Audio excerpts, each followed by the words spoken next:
Cool, cool, cool. All right, thank you everybody for coming to today's workshop about the imposter syndrome and the transfer experience. Today's presentation will be led by Dr. Tara Tarani and Dr. Nicole Hayes, for clinicians from CAPS. And yeah, I'll let you guys take it away, kind of introduce yourself and get started with the meeting. Thank you guys for coming again. Thank you. Welcome everybody. My name is Dr. Tara Tarani. You can call me Tara. And I'm presenting with my counterpart who may want to introduce themselves. Hi everyone, I'm Dr. Nicole Hayes. I'm also a staff psychologist at CAPS, and we're going to be giving this presentation today, and we're always open to questions. So if you have any questions or any comments, please feel free to put them in the chat, and I'll be kind of monitoring that as we go along. Thank you, Nicole. And because I'm sharing my screen, I don't have access to the chat, so Nicole will be monitoring that. And I also cannot see what time it is. So if, Nicole, if you notice that I'm talking too much, please let me know.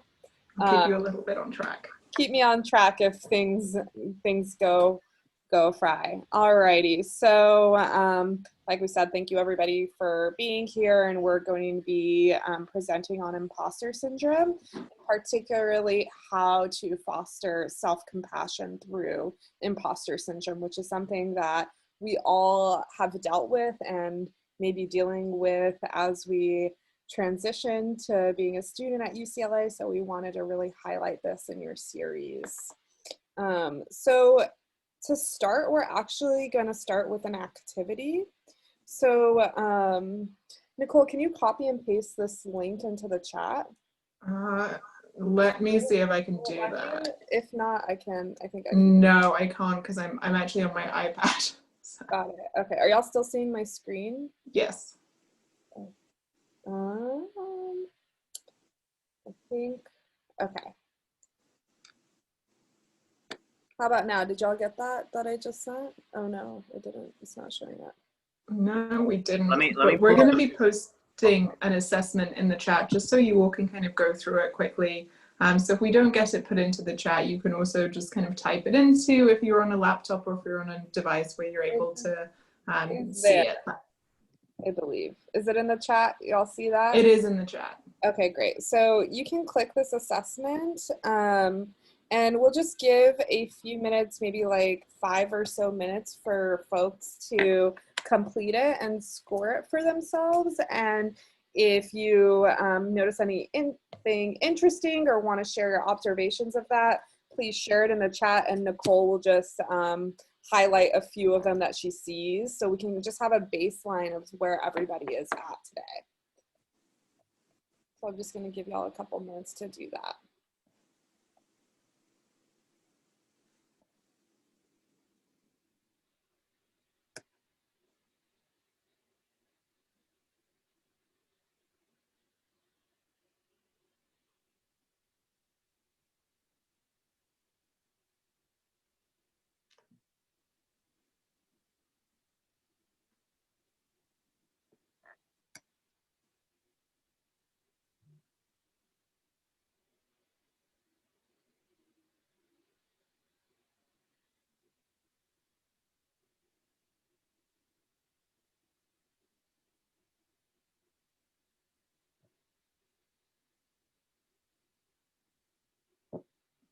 For those of you who maybe aren't able to kind of copy and paste, this just goes over questions such as, you know, I give the impression that I'm more competent than I really am. I avoid evaluations if possible, have a dread of others evaluating me. I'm afraid people important to me may find out that I'm not as capable as they think I am. It's hard for me to accept compliments or praise about my intelligence or accomplishments. So kind of questions about that are just kind of, you know, things that you may notice about imposter syndrome.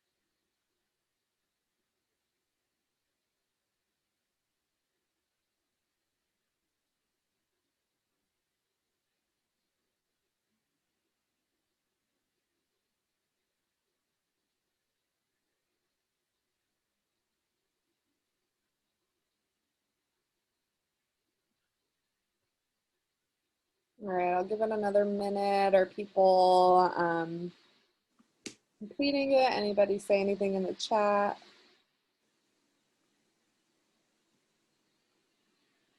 If you don't want to put it in the chat, you're also welcome to kind of unmute yourself and just kind of shout out anything that you noticed. Mm-hmm.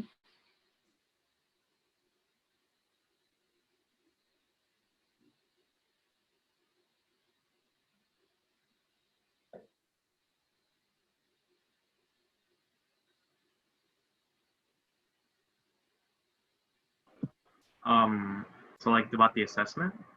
Right. Yeah, about the assessment. Any of the questions that came up or anything that you noticed as you were filling out the assessment?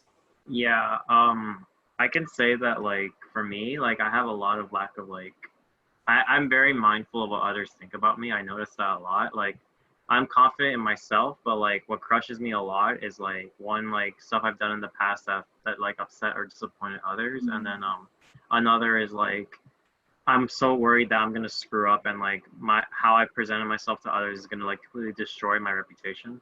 Mm-hmm. Like I notice I have a lot of high scores in that. Definitely. And I think it's important to highlight that you're not alone in that, in particular when we are entering into a new space, that feeling and those expectations that we have for ourselves are heightened more than usual. Alrighty. In the interest of time, I'll move forward. If I see like that there might be some chats, but there's questions about where people can view the recorded meeting, so not questions specifically about kind of the assessment. Got it. Okay, so we will continue on. So understanding imposter syndrome. Imposter syndrome refers to a pattern of behavior where people, regardless of knowing that they are successful, so let's say you have evidence that you got into UCLA at this point, right? Continue to doubt their abilities and have a persistent fear of being exposed as a quote unquote fraud. It involves a lot of self-doubt, and it can in particular incorporate perfectionism. I think there was a question about perfectionism in regards to imposter syndrome, so we'll kind of talk about that. But it's very difficult to, I think the question was like how to get rid of it. And that is a journey, and we'll kind of talk about ways and tools that you can utilize to really explore the perfectionism within yourself and where it comes from and how it impacts you. And actually for imposter syndrome, people who are high achieving are often the most susceptible. You know, as you achieve more and more, you may feel more and more as a fraud, like you're not supposed to be here. So if you can see the pie chart on the left, it's just, or on the right, it's just a funny joke. Everyone feels like an imposter, and that's okay. So we all have experienced this at some point of our lives and at different degrees, depending on where we're at in our lives. In the chat, there were some more people saying that they'd noticed that they had very high scores on the assessment and were feeling like it was, you know, maybe time to make some positive changes, and hopefully kind of throughout this presentation, you'll learn a little bit and kind of start that journey. Yes. Okay, so this next slide, we just want to show you a video about imposter syndrome. I'm just going to share a different screen because I have it up already. Oh, 1 second.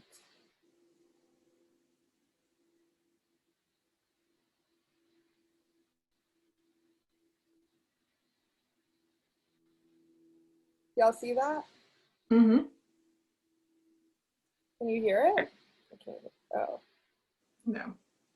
Can you hear it now? Yes. Even after writing 11 books and winning several prestigious awards, Maya Angelou couldn't escape the nagging doubt. Is that really fast? Yes. Okay. Normal. I thought that was the actual video. It's a speed learning, everyone. Okay.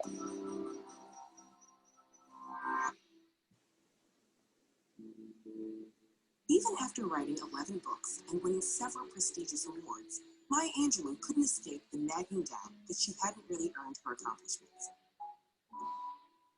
Albert Einstein experienced something similar.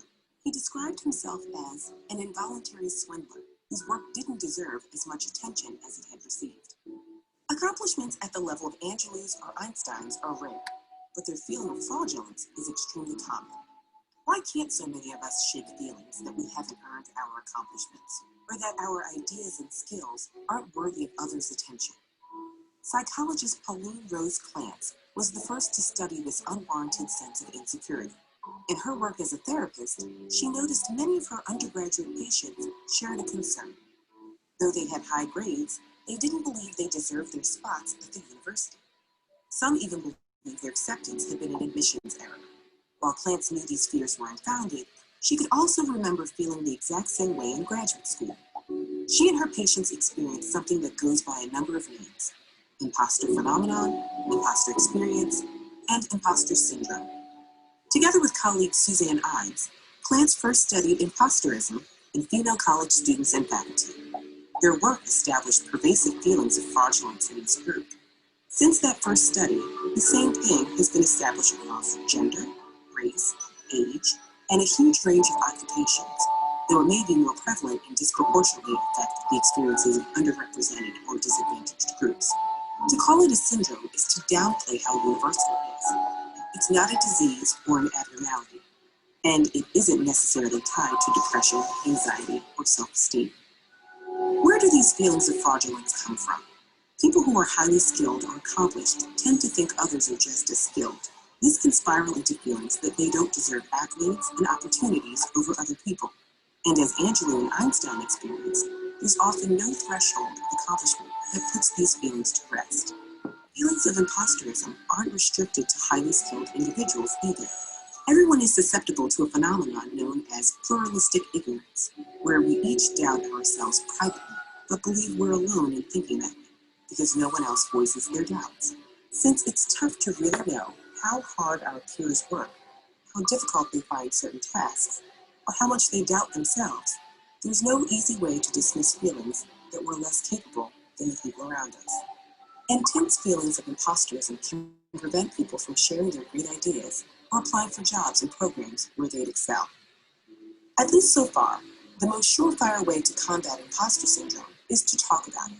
Many people suffering from imposter syndrome are afraid that if they ask about their performance, their fears will be confirmed. And even when they receive positive feedback, it often fails to ease feelings of fraudulence. But on the other hand, hearing that an advisor or mentor has experienced feelings of imposterism can help relieve those feelings. The same goes for peers. Even simply finding out there's a term for these feelings can be an incredible relief. Once you're aware of the phenomenon, you can combat your own imposter syndrome by collecting and revisiting positive feedback. One scientist who kept blaming herself for problems in her lab started to document the causes every time something went wrong. Eventually, she realized most of the problems came from equipment failure and came to recognize her own competence. We may never be able to banish these feelings entirely, but we can have open conversations about academic or professional challenges. With increasing awareness of how common these experiences are, perhaps we can feel freer to be frank about our feelings and build confidence in some simple truths. You have talent, you are capable, and you belong.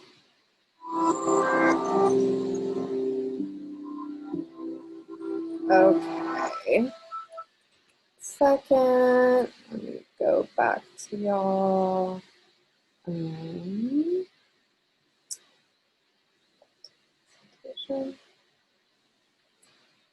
Okay. Are there any comments in the chat about the video? I didn't cue y'all for that, but just wondering. Not yet. Okay. So that was just to give an overview of what this can look like and really highlighting that this is something that we all struggle with. And what makes it bigger and bigger is that we don't talk about it. So I really appreciate that this space was provided to transfer students in particular as you navigate coming to UCLA for the first time, and in particular in the middle of a pandemic where it will be more difficult to foster the connections between each other. But I think it's more and more important as we move forward. Okay. So there's some internal qualities and external factors that can impact in imposter syndrome. So some of these include, some of these internal qualities are high motivation and perfectionism, challenges with self-validation, so having a really hard time giving yourself a pat on the back, and really lofty standards. So like sometimes we can have unrealistic expectations for ourselves that can impact our self-esteem, how we think and feel about ourselves, and then in turn that may impact our actions and our behaviors of what we believe that we can do and might limit us. Like we might feel that we're not good enough to apply to a job that we're actually qualified for. And one of the external factors is wanting and needing external praise to feel confident, but that's a double-edged sword, because even when we look to others for that validation and we receive that, we often discredit it, like, oh, that's just my parents, so they have to say that I'm smart and good, or things like that, or like, oh, my friends love me, so they're just saying that I did well because they love me and not necessarily because I actually did well, things like that. Comparison to others. So when I think Vincent was speaking to this during evaluation time, imposter syndrome may increase when you know you're going to be evaluated, let's say for a job or in a class, things like that, and assuming or feeling like other people are going to be more successful and are more successful than you. Seeing others succeed might remind a person of their own losses and misses, things like that. Working on group projects can be challenging for some when it feels like you have a belief that your ideas won't be good enough, or other people are better than you, things like that. Believing that other people are confident, so therefore if they're more confident then they are better, those kinds of things. Mm-hmm. I see a lot in the chat. We've got lots of like some self-affirmations kind of going up there that, you know, reminder that you're talented, capable, and you belong as a Bruin, and lots of people really agreeing with that and loving the positive affirmations, and, you know, reminding themselves to remind themselves that they, you know, they do belong here, that they do deserve to be here. I love that. I mean, I think that really captures what the video was speaking to, in terms of, you know, where it showed the 3 images where everybody was thinking the same thing but not talking about it. And like I said before, that just makes imposter syndrome so much bigger than it needs to be. Okay, so what's the impact? If we see our little cartoon here, someone says, how are you doing? And you may come off and be like, oh, I'm just doing fine. But then you have all of these other thoughts in your head. You suck, you're fake, you're a failure, those kinds of things. The way that we speak about ourselves to ourselves can impact how we think, how we feel, and what we do. So the impact can be procrastination and lack of effort, anxiety, depression, low self-esteem, low self-efficacy, high neuroticism, and low conscientiousness, shame, and isolation. So what are the effects? This kind of breaks down what we just talked about. So in terms of performance, the benefit can be for some that they have increased motivation to work hard because they want to prove the imposter syndrome hard. You know, I'm imagining that this might be something that you all as transfer students to UCLA have experienced, wanting to work hard to prove yourself wrong, really. And then the deficits can be avoidance, procrastination, not asking questions in class due to fear of being perceived as unintelligent. So that becomes, you know, a vicious cycle. If you're not asking your questions, you're not understanding the material, and then you might do poorly because you haven't gotten the adequate information that you need. And then it reaffirms this doubt that you have in yourself that you're not good enough and you don't deserve these things. Making major life decisions based on the belief that we have a limited capacity. So that's kind of what I was speaking to earlier, like fearing that you're not qualified enough for a job based on these beliefs that you have about yourself, so not even giving yourself the chance to apply. Then the emotional impact includes fear, worry, anxiety. So that can be fear of being fired, demoted, failing a course, and then also a sense of guilt when you receive praise, like believing like they're praising me, but they really shouldn't because I don't deserve it because I'm a fraud. Those are basically like some of the thoughts one may have about themselves. Okay, transitioning to Nicole. Mm-hmm. So now I'm going to talk a little bit about imposter syndrome in marginalized populations. And I know the video that we watched touched on this a little bit, but I think this is especially important to bring up especially because now everything that's going on in the world, but I think these things are often not talked about as much. So marginalized groups are particularly vulnerable to imposter syndrome. If you think about the feelings of unworthiness, internalized racism and also structuralized racism, and the expectations of exceptionalism. Okay, so people of color have often heard the phrase like you have to be twice as good to even be at the table. So thinking about if you feel that you have to be twice as good, how that can lead into imposter syndrome. And I think also the idea of representations of people from marginalized populations in the media. You see often the very, very top of these marginalized groups and then the very, very bottom. And so thinking about if you feel that you fit somewhere in the middle, always comparing yourself to kind of the top and feeling that, you don't deserve to be here because maybe you're not, the smartest person who ever lived, but you're still very, very smart and very much deserving of being here. So the daily messages that you receive of not belonging in society due to race, ethnicity, sexual orientation, gender, immigration status, socioeconomic status, transfer status, which we'll get to a little bit more specifically in a few more slides, but how all of these things can lead to their own mental health issues. So isolation and stress can lead to anxiety, depression, kind of withdrawing, isolation, which in turn can make things even worse. So the feeling of otherness, and again, the microaggressions that lead to negative self-talk, low self-esteem, poor physical and mental health care. And I think all of these things that we've seen is that these things become a cycle. And one thing leads to another, which leads to another, and they will kind of pile on each other. So kind of minority stress, which could lead to imposter syndrome, which can lead to this, which can lead to depression and anxiety and all of those things, which in turn make it even harder to be doing just your daily activities. If you're suffering from minority stress, then how much harder is it to even get your homework done? How much harder is it to go to work, to be a parent, to be a friend, to be a sibling or a child? All of these things that you're doing in addition to trying to get your degree right now. So that's really where we see imposter syndrome having a bigger impact. Turn move slide. Yes. So now thinking about intersectional identities, if you feel comfortable either speaking up or putting it in the chat, just want people to think about, what messages you received about who you are and what you can accomplish growing up. And then how does this show up at UCLA?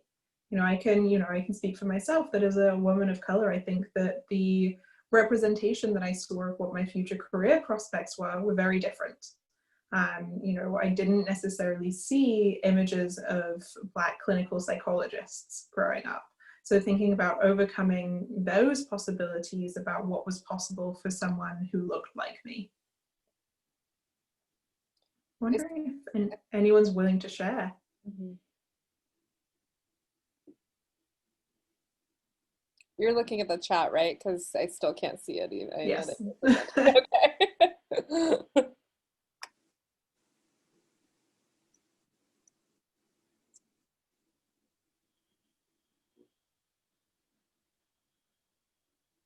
I also know this is a very personal question, so if you're not comfortable sharing, that's totally okay. Just think about kind of reflecting for yourself.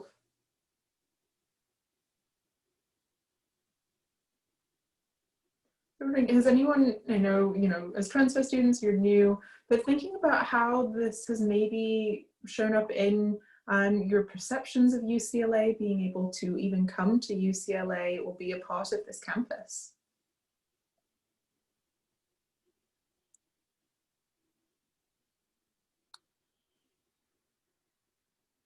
someone in the chat talking about pressure to succeed from family due to their ethnic identity and being an immigrant, having the chance to succeed.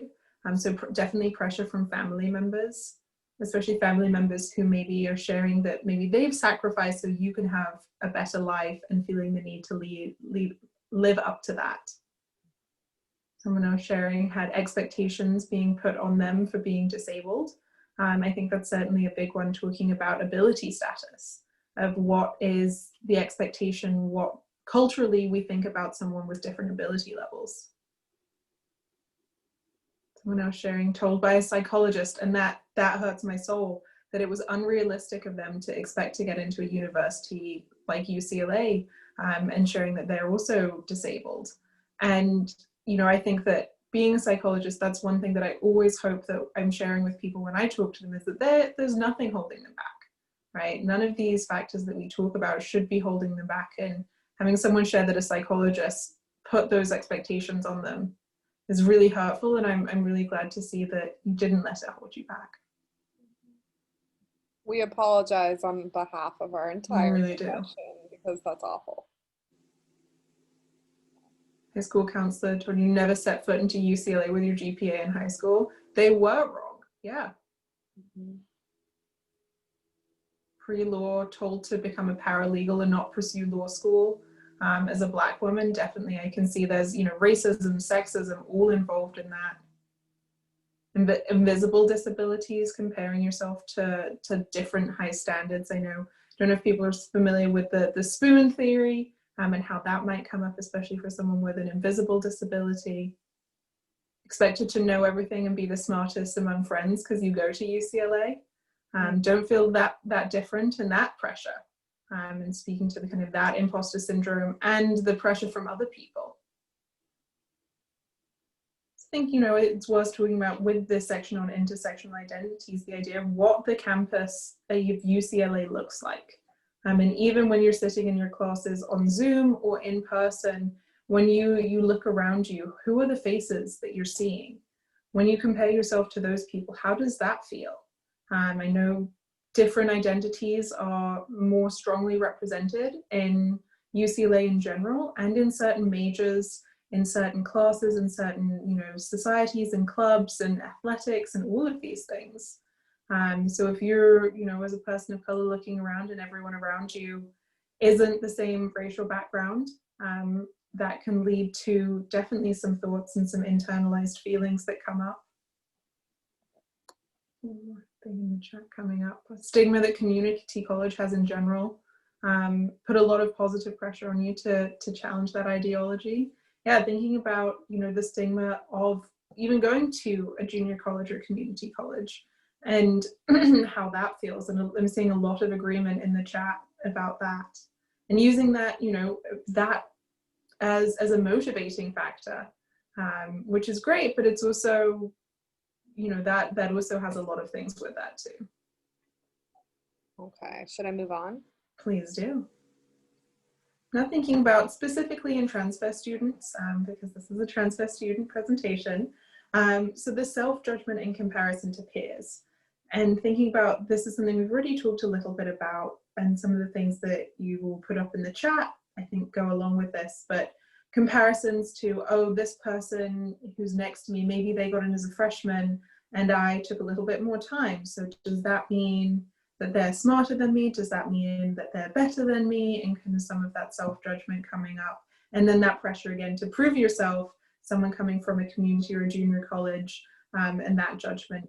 I think also non-traditional students. I know in transfer students, we get a lot of non-traditional students in terms of, you know, we've got people who maybe are not the more traditional age, who might be a little bit older, and imposter syndrome as it comes up to do with age, imposter syndrome as it comes up to do with, you know, transfer students who are parenting, or who have caretaking responsibilities for siblings or aging parents or other family members that maybe more traditional freshmen don't have. And then the sense of belonging on UCLA's campus and kind of finding where you fit in and finding who you are. And the one thing that I really wanted to stress kind of in that section is that you're not alone with the feelings that are coming up, that these are things that are quite common. And these are things that, you know, I think we need to give more voice to. Because as, again, the video said, and as Tara was saying in the beginning, this is something that comes up for everyone. And it comes up at different points for different people. But I don't know that I've ever talked to anyone who's never had a little bit of imposter syndrome. And so if you're sitting here feeling like, oh my gosh, I felt like I was the only one who felt this way, or I was the only one who had these thoughts, or I was the only one who was experiencing this, that you're not alone. You're not alone as a transfer student. You have a huge community. You have tons of resources, and I hope you use them, CAPS being one of them, and we'll get to that in a little bit. But you also have, you know, you're not alone in the things that you're experiencing and the imposter syndrome that's coming up. Okay. Now we're going to talk about what can be done about imposter syndrome. So one, just show up. Just apply for things that you don't think that you're going to get into. Apply for the jobs, apply for the university, apply for that internship. Try to quiet that voice that says you can't do this, you don't belong here. At least try, because you never know and what's going to happen until you go for it.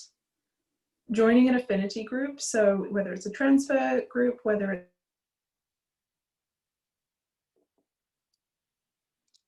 Nicole, you're muted for me. I don't know if it's just for me though.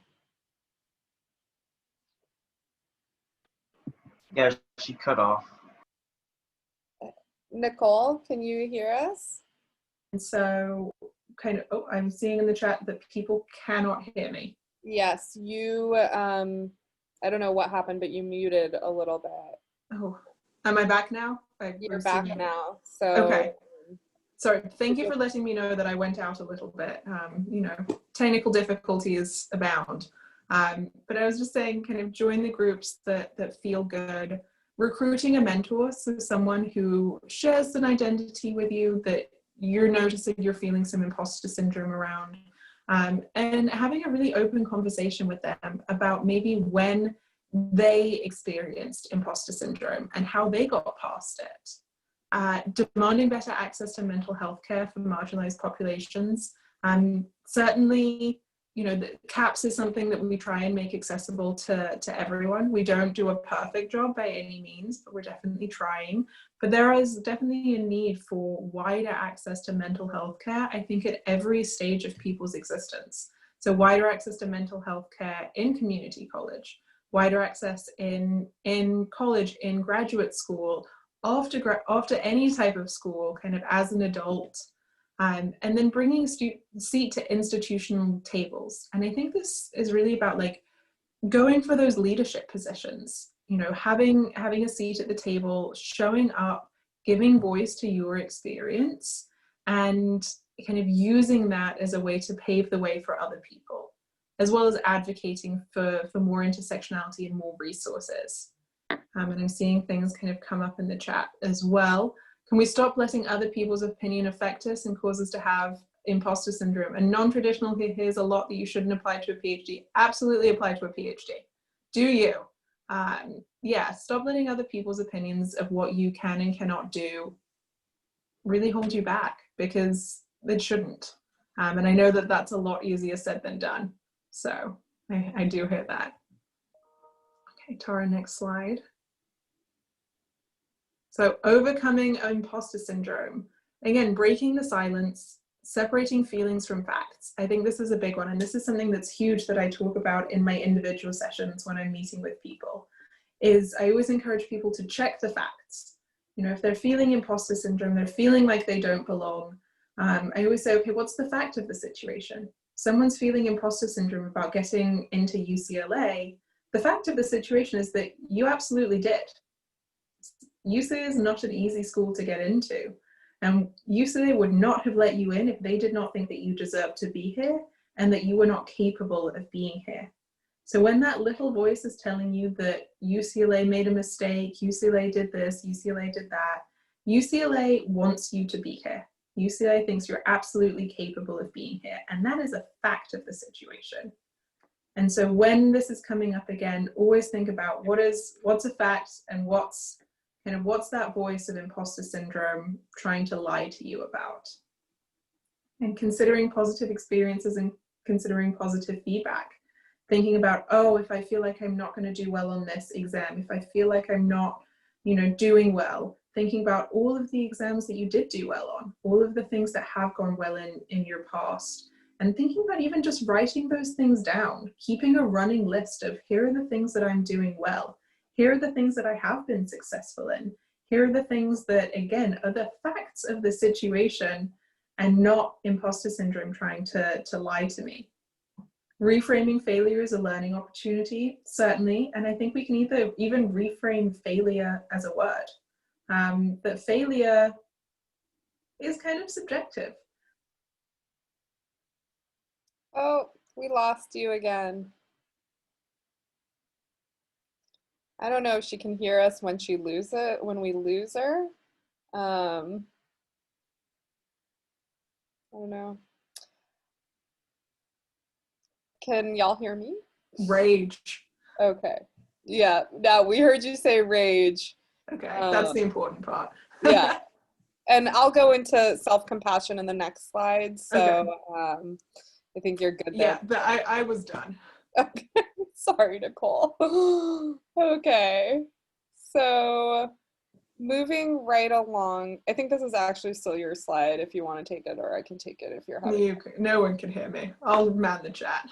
Okay, so developing confidence. There's 4 different factors that are incorporated into how we develop self-confidence.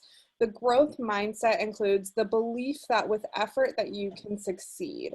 So actually taking the time and incorporating this thought into your mind that if I put the effort in, then I will succeed. So that will create more opportunity for you, and it'll reduce that amount of procrastination, avoidance, things like that. Courage. So this is the heart to take action to achieve your goals. Willingness to put yourself out there for who you are and to risk vulnerability and failure. This comes from Brene Brown's work, if you've had any interest in her vulnerability work. Grit. So persevering when the going gets tough. It has little to do with talent and much to do with hard work over time. So when we see like, oh, we think like that person is more confident than me. Why is that person more confident than you? What are they doing that's different? Much of that might be your own self-esteem getting in the way, and that belief that other people are more confident than you. But there's actually mechanics that go into developing confidence. You don't just wake up one day feeling that way. And self-compassion, handling missteps with kindness. And we're going to go more into self-compassion. I'm mindful of the time, so I'm going to move through this next section a little quickly so we have time for comments and discussion. I will say just there's a comment in the chat that's getting a lot of positive feedback that says, I read the other day something that you've lived your other life being you. No one knows you better than you do. So listening to people who say you're incapable, especially people who haven't known you for very long at all, really doesn't make sense. True. And I love that. I love that. Yes. Clappy hands. Okay. So self-compassion. What is self-compassion? Self-compassion has 3 variables listed below, and really it is giving ourselves the same empathy and grace that we give others. That idea of, you know, compassion is putting yourself in someone else's shoes. Self-compassion is acknowledging the struggles that your shoes have gone through, right? And the way to cultivate self-compassion is broken up into these 3 parts. The first part is mindfulness, and I'll talk about that. Self-kindness, so the way that we talk about ourselves, like I was saying before, being supportive of ourselves, being gentle with ourselves when we're having a hard time, and really assessing for ourselves when we're being self-critical, the validity of what we're saying. If we're saying like, I suck at everything, is that really true? Probably not. You may suck at 1 or 2 things, but realistically, you don't suck at it all, right? And connectedness. So that's, I think, the biggest highlight that I would hope that y'all take away from this presentation is to utilize each other as a resource, you know, and talking about these things so it becomes less big, less scary, and we can actually overcome it. We don't have time to do this mindfulness activity, but I just want to cue you to a resource that is excellent. If you have a smartphone or on the internet, you can also use this. There's the UCLA Mindful app. It's a free app that you have on your phone, and it has a bunch of different mindfulness practices on it that are guided. It tells you exactly how long that it take, and it's really excellent. There's one called Loving Kindness Meditation. It focuses on giving yourself compassion and also giving others compassion. I think it's really excellent in this idea of reducing imposter syndrome. One of the key phrases is highlighted below: may I be safe, may I be healthy, may I be happy, may I live with ease. Almost earlier when y'all were sharing those mantras, it reminded me of this. And thank you for the people that have shared the link to the app in the chat. Yes, thank you. One thing that we typically do during this presentation, but because it's a Zoom world right now, we're not going to do it, but if you have time to do it on your own, is to make affirmation cards for yourself. This can include a phrase or even a quote that is empowering for you and lifts you up and goes against the negative ideas that you might have about yourself and what you believe to be the fears that you have around imposter syndrome, to really combat those feelings. Okay, sorry, this slide should have been first. So we just want to cue you to how to initiate services at CAPS because of the pandemic. It's a little different than usual. So everything at CAPS right now is being done through teletherapy, and typically either on phone or Zoom. So if you want to initiate services at CAPS, you can call the CAPS main line listed above and schedule a tele-triage appointment. During this appointment, the person will really assess what your needs are, whether CAPS is a good fit or there's an alternative that's a good fit. Once the quarter begins, we're reinitiating session limits. This year, SHIP students will have typically around 8 sessions and non-SHIP students typically around 4 sessions. And to see a community provider with the SHIP insurance, it's actually a $0 copay this year, which is great. So it limits those barriers to accessing services. And so you would request a triage appointment and you'd get a same day Zoom where they talk about the different options.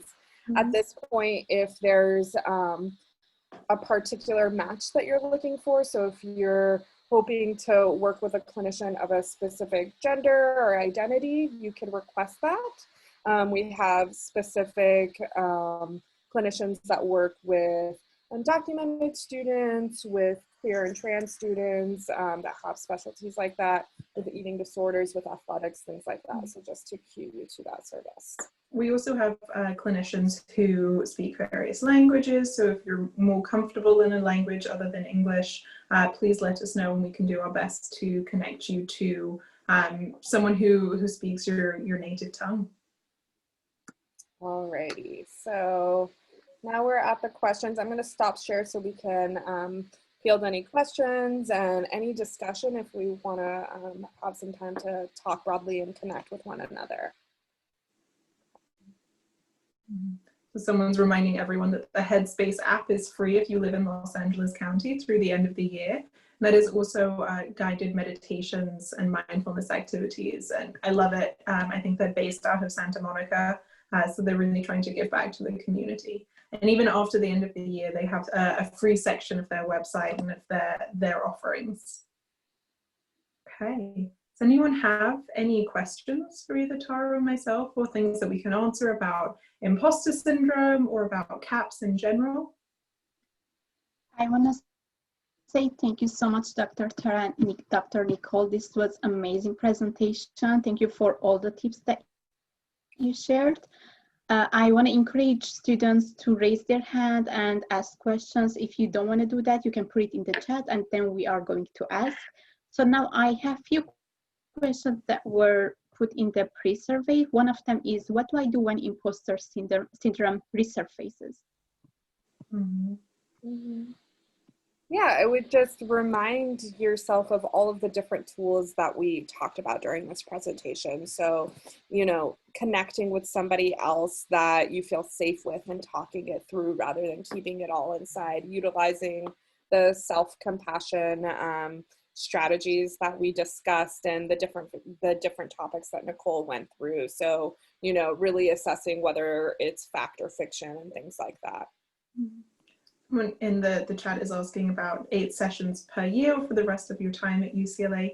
It's 8 sessions per year, per academic year.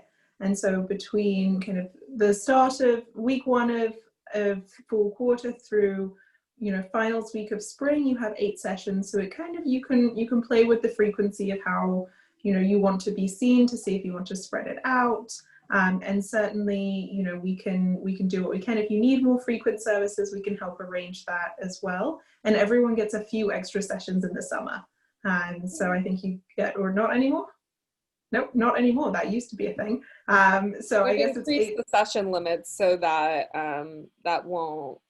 we won't need that anymore. Previously, it was only 6 sessions, and this year we've boosted it to 8.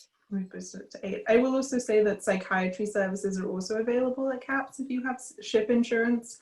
And that would be if you're looking for any medication, anxiety medication, depression medication. We also do have those services available, and we have groups that run throughout the year. And those groups don't count towards your session limits. Okay, awesome. Thank you for your answer. So we have a couple more questions. Mm-hmm. The next question is, why don't I feel like I belong here?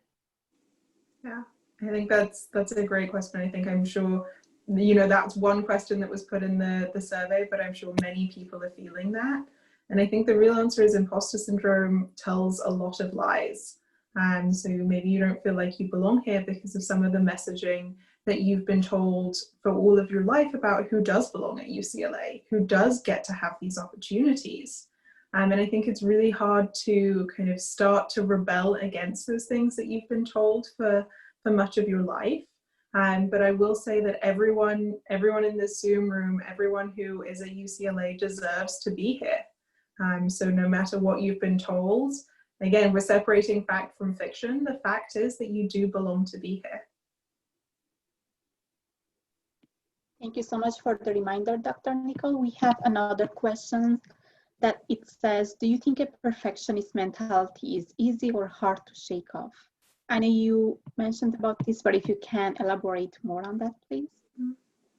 Sure, yes. Perfectionism is not an easy mindset to get rid of, in particular in a academically rigorous environment such as UCLA, where you all are high achieving. And like I said earlier, as you get higher, as the bar gets higher, the intensity of the imposter syndrome and the perfectionism get more difficult. And I think with perfectionism, one of the things that I often work with my students with is that idea of self-compassion and those 3 variables that we discussed. So mindfulness, self-kindness, and connectedness, and really utilizing the resources that you have and assessing for yourself how realistic these perfectionistic beliefs are and how they're serving you. Is it, is it actually serving you to motivate you to do better? Or every time you do better, does that just cause more anxiety and self-doubt and things like that? And how far you need to go in order to succeed. Nicole, do you have adding? Yeah, something that I also like to remind people is the idea that Rome wasn't built in a day. So you also can't dismantle Rome in a day. So these, perfectionistic tendencies and these mindsets that you might have, you didn't wake up one day with them. They're kind of things that have formed slowly and become deeper and deeper and more entrenched throughout your whole life. And so starting to undo different patterns of thought and undo behaviors and the way things are going is not easy. And so it's not something that you can wake up the next day and decide, I'm not going to be a perfectionist anymore, and just do it. It's something that does take a lot of conscious thought and kind of catching yourself when you're falling back into these patterns or back into that mindset of, everything has to be perfect or I don't belong here. So something I always try and remind people is kind of when you catch yourself doing that, try and consciously, do the opposite, right? If you catch yourself saying, I don't belong here, consciously try and say, no, I do belong here. I do deserve to have this. If you find yourself thinking it's, 4.0 or nothing, think about, okay, that's not a mindset I necessarily want to have because it's not necessarily going to serve me. So as a different mindset, kind of, I'm going to do my best, and that's going to be what I can do.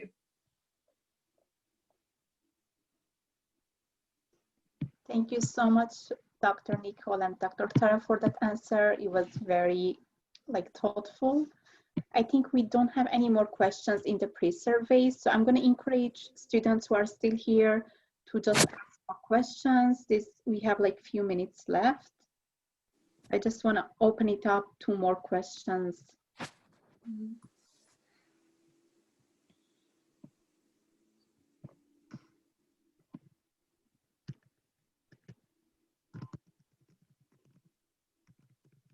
I love that in the chat. Once I heard failure described as practice. It's not failure, it's practice for your next step, right? We always, when I think about failure with my students and even with myself, I always ask myself and ask my students, what did you learn from that experience? What are you going to take away from that? It might have been, a situation that was frustrating and you feel upset with yourself, but what are you taking from it? And I think that's a really good question to ask in those moments.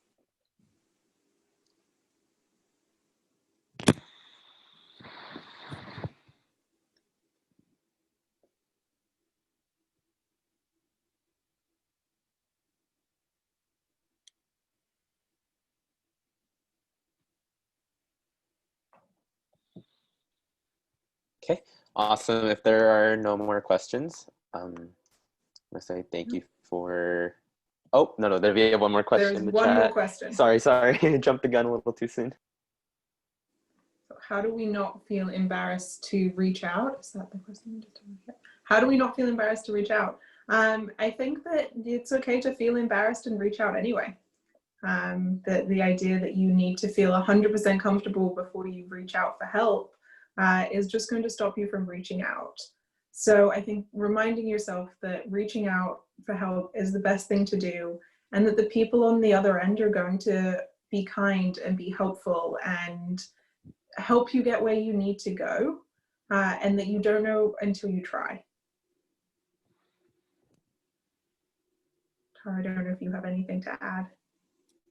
I agree with that. I think, it's really about acceptance. Yeah, I feel embarrassed, but I feel embarrassed, and I'll change that but to an and. I feel embarrassed and I'm still going to do what's right for me, which is to reach out in that situation.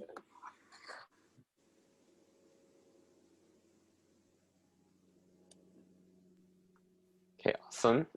Once again, thank you so much, Dr. Tara and Dr. Nicole, for coming and giving us an awesome presentation. And thank you for all the participants and the moderators for coming once again. Just a quick reminder to fill out the post survey, and there will be another panel about wellness and resources at 4 o'clock, so make sure to check that out as well. And once again, thank you guys all for coming. We appreciate it. Thanks, everyone. Thank you, everyone. Welcome to UCLA. Yeah, welcome.